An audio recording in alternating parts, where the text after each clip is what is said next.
Hey witches, with the lunar eclipse coming up in just like 12 hours, I rushed to try to get my space ready to make this quick video for you guys talking about moon water, specifically eclipse moon water.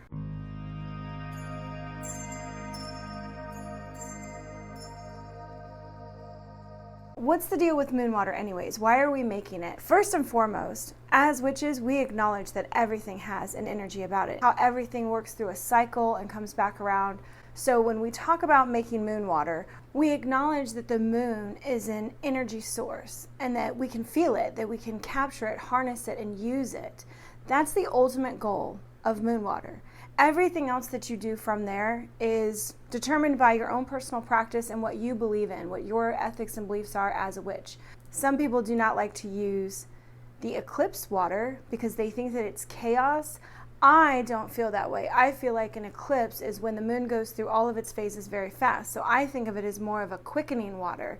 So for eclipse water, the whole point of tonight's video is that if you want to use it on your terms, that the moon going through all of its phases in just a couple hours. I mean, from pre-umbral to umbral, it's about 4 hours, and it goes through that entire cycle. Because what's happening is that the sun is here, the earth is here, and the moon is over here. And while the sun is still shining on the moon from around the earth, right, shining past it and still illuminating it, the eclipse is us seeing the Earth's shadow go across the surface of the moon. That's what causes the cycle of the phases anyways. And this is all happening in one night just because of the placement of how everything lines up. Take the science of what causes an eclipse and find your own meaning for it. If eclipse water to you seems like it's going to be a chaos kind of thing, don't use it. Or use it when you really need to stir some shit up, when you really need to get things going and like, I need a total rearrange and I'm going to use some eclipse water.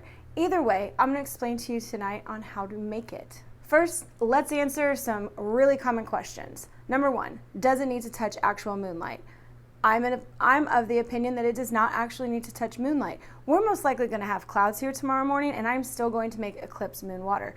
Just because there are clouds does not mean that the celestial thing happening above us is not still happening. It absolutely is. So for me, no, it does not have to touch moonlight. Be that as it may, do I love it more when it's able to sit out under moonbeams? Absolutely. Like, I connect with it then. I feel more connected when I make it. And remember, the power is always in the witch. It's not in the stuff. It's the energy that we put into it. So if you're able to get yourself into that same energetic place as if you were really looking at the full moon and then watching an eclipse as well, that's what you're putting into the water. Like, as you sit there with that water, it's only about the feelings that you give it. Second thing, what do you put your moon water in, or what kind of water? All of this is 100% up to you. Use a container that fits and is easy to work with later. You know, if you need something with a pour spout because you plan to put it into other waters to illuminate them. If you want to wash your face with it, you know, having something that only comes out a little bit, putting it in a spray bottle afterwards. Whatever the goal is that you want to use it for, just use a container that works best for that. Next, I have a lot of people ask me about, what do I put in the moon water? Can I put stuff in it? Okay, you can do whatever you'd like to do. The way that I've done it is I don't put things inside the water. Why? Because eventually they will start to grow mold.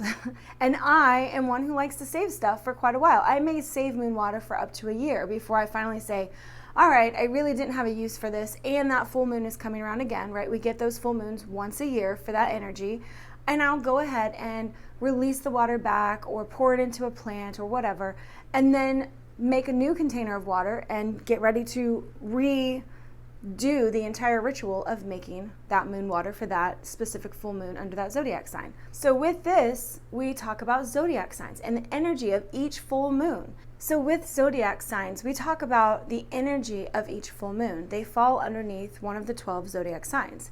This is where our correspondences are so helpful. Whether you have your Grimoire, your Book of Shadows, or just your spiritual journal, where you've written down things that help you understand messages from the universe, help you work with the energy that's all around you, you can go back to that book and say, all right, what is the energy of Pisces? What's the energy of Leo, Virgo, Sagittarius? And then you pull that intention in with the water. Whatever that sign, I almost want to say vibrates, whatever that sign's energy is, that's what you can imbue the water with using your intention. So for me, the water that I brought to show you guys is my Pisces Full Moon water. And this is actually over a year old because I didn't make new Pisces Full Moon water in September. September was kind of a crazy month. So this is my last year's Full Moon water. And I haven't used it yet. I don't know that I'll keep it, but it's here in the jar, and I know that if I want to use it, I do something that's really helpful that people don't really talk about when you label it. I don't care about the date that it happened on. That is not what helps me remember why I collected this water, why I put it out there, what intentions I put with it. That's what I put on here. I put the intentions that I was setting for the water underneath that moon. So on here I have spiritual, healing, and psychic, because for me, that's what the Pisces full moon energy brings for me. Now, I know tonight we're not just talking about full moon waters, but specifically we're talking about that eclipse moon water. So in the morning, literally in like 12 hours, there's going to be an eclipse at the exact time that the full moon initiates.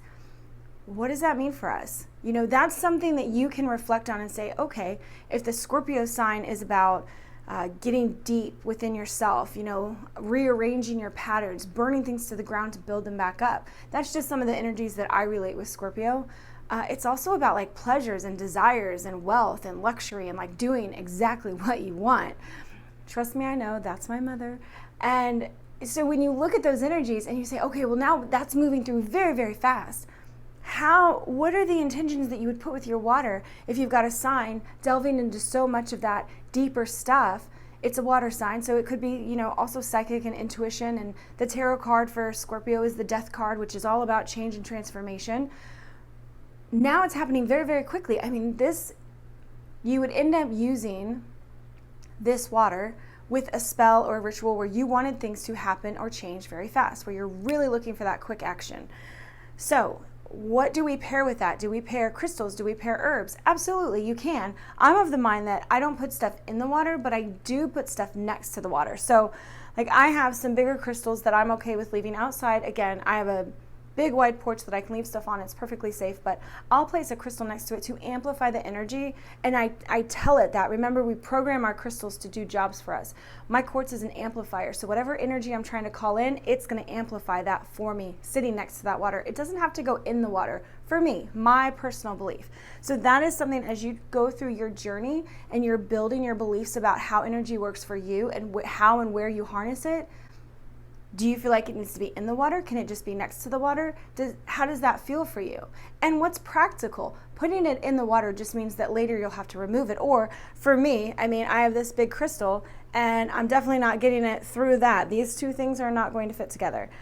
If I wanted to put in some dried herbs, like this is some dried lavender I have from when I visited Michigan, and it was just before the full moon in Pisces.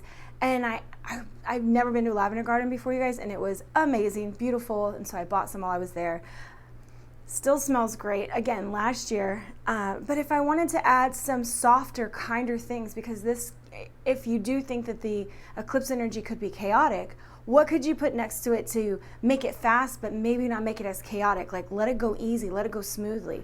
So with lavender being one of those herbs that, you know, creates that ease and kind of relaxed thing. Maybe that brings down the energy of the Scorpio eclipse full moon a little more.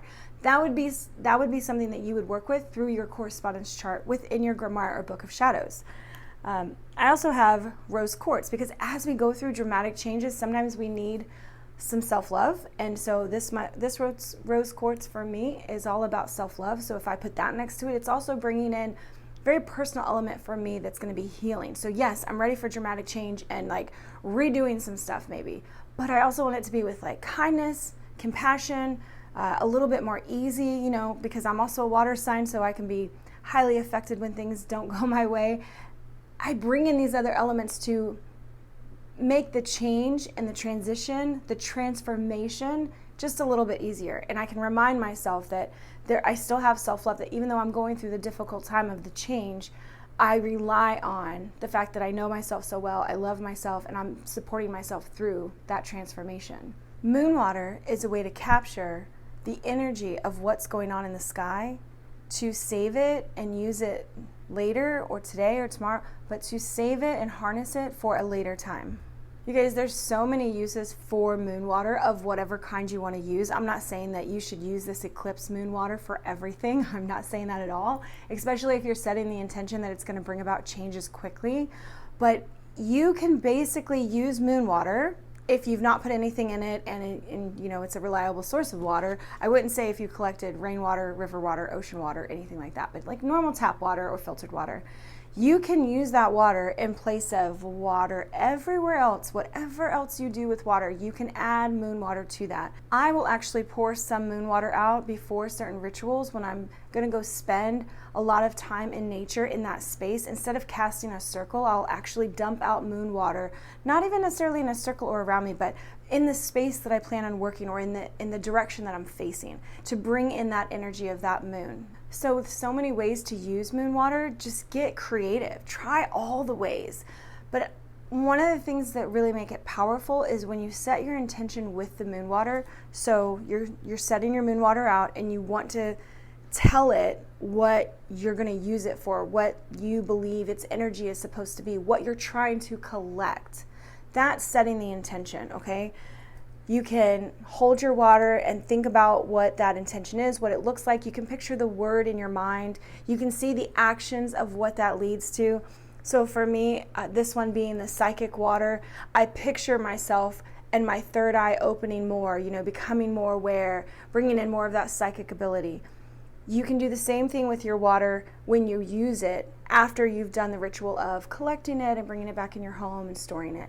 When you go to use it, you think that same thing. So if like I said, I collected this last year and I'm going to go use this moon water now, I want to remember what intention I set for it so I can bring in that same emotion or feeling to, I almost want to say reactivate, but that's not it, but to recall the energy that I put into it, because that was the intention for it.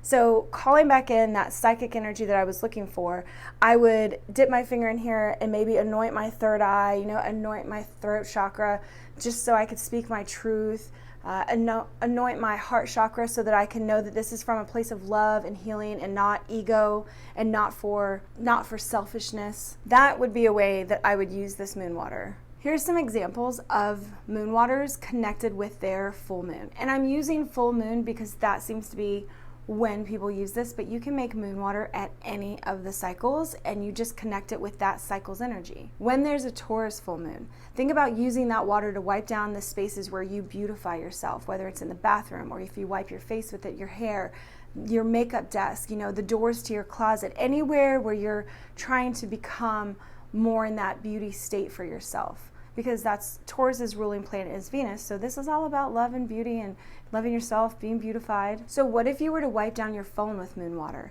I think about the phones because a lot of times we sort of need healthy boundaries with our electronics. We can become too involved with them, or the apps that are on them. I mean, being very dependent on those apps. And when I wrote this, I was actually thinking about the dating apps. Like, the only one I know for mobile is like Tinder. You know, 20 years ago, it was like Match and the other ones. But if you have an app on your phone and you want to set healthy boundaries for that app or even the phone, if you wipe it down with moon water from Capricorn, which is all about like rules and structure and healthy boundary setting, you set the intention of having healthier boundaries with your phone just by wiping it down with that Capricorn moon water. All right, what if you want to go on a great adventure? What if you want to get outside of your normal zone of, you know, where you go, where you walk, parks you go to? You want to get adventurous. This is where I think about the Sagittarius full moon. So if you have Sagittarius moon water and you want to have an adventure, why not like wipe down your shoes with that so that they'll carry you new adventurous places? Or wipe down the outside of your car and let it, you know, imagine that it's going to take you to new and exciting places. So I do think that one of the best things that you can do when wanting to work with energies like this is to update your correspondences within your Grimoire or your Book of Shadows. It's so helpful to have one place to go back to rather than searching the internet, which I have to admit I do. If I don't have my book near me, I go right to the internet and I look for pages that I've already been to before that I'm like, yes, this is the description I like for this energy. because we're not all going to feel the energies the same way. We're not going to interpret them the same way. And that's okay. Find the energy and the sign that matches for you, like if it's specific words, if it, whatever comes up for you. But find what matches and then write that down so that you can make that sort of your hard and fast rule as far as when you think about Sagittarius, what's the energy that you remember with that? Because you've worked with it, you've done something with it, you've written it down a couple times. So I think I already said it, but the one thing that I really wanted to tell all my new witches who are just getting into this is the most helpful thing when making moon water is to give it a title. So a long time ago, I had Sagittarius Full Moon water, and I called it my adventure water because that is how I see the Sagittarius sign. It's kind of like break free from fences, go explore, aim for the stars. So when I make Sagittarius Full Moon water, that's what I call it. I call it adventure water. Just like with Mars, when I did my Mars water this year, because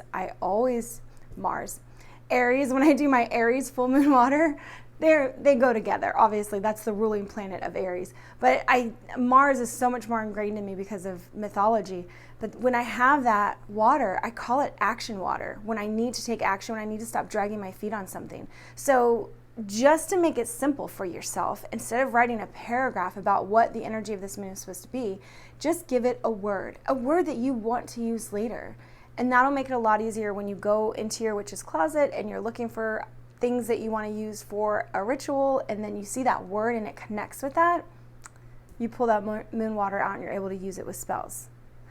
Oh, which I probably forgot to say, like how do we use it with spells or in different rituals? In whatever way you want to. You can put it in a spray bottle and spray the air right before you do the ritual. You can spray it on the herbs, lightly mist the air. You can pour it on the ground like I do, or wipe off your altar with that moon water to set the intention to bring in that energy. You can just have it on your altar as you do your magic workings. There's lots of ways to incorporate it, and because witchcraft is just kind of ruleless, right? We get to just do whatever we want. You can find the perfect way that moon water can work for you. I would love to hear your ideas, how it goes, any questions you might have about this. I suspect this will not be my one and only moon water video. I'm sure there'll be more questions, and I'm so ready to help you guys get the answers. See you next time.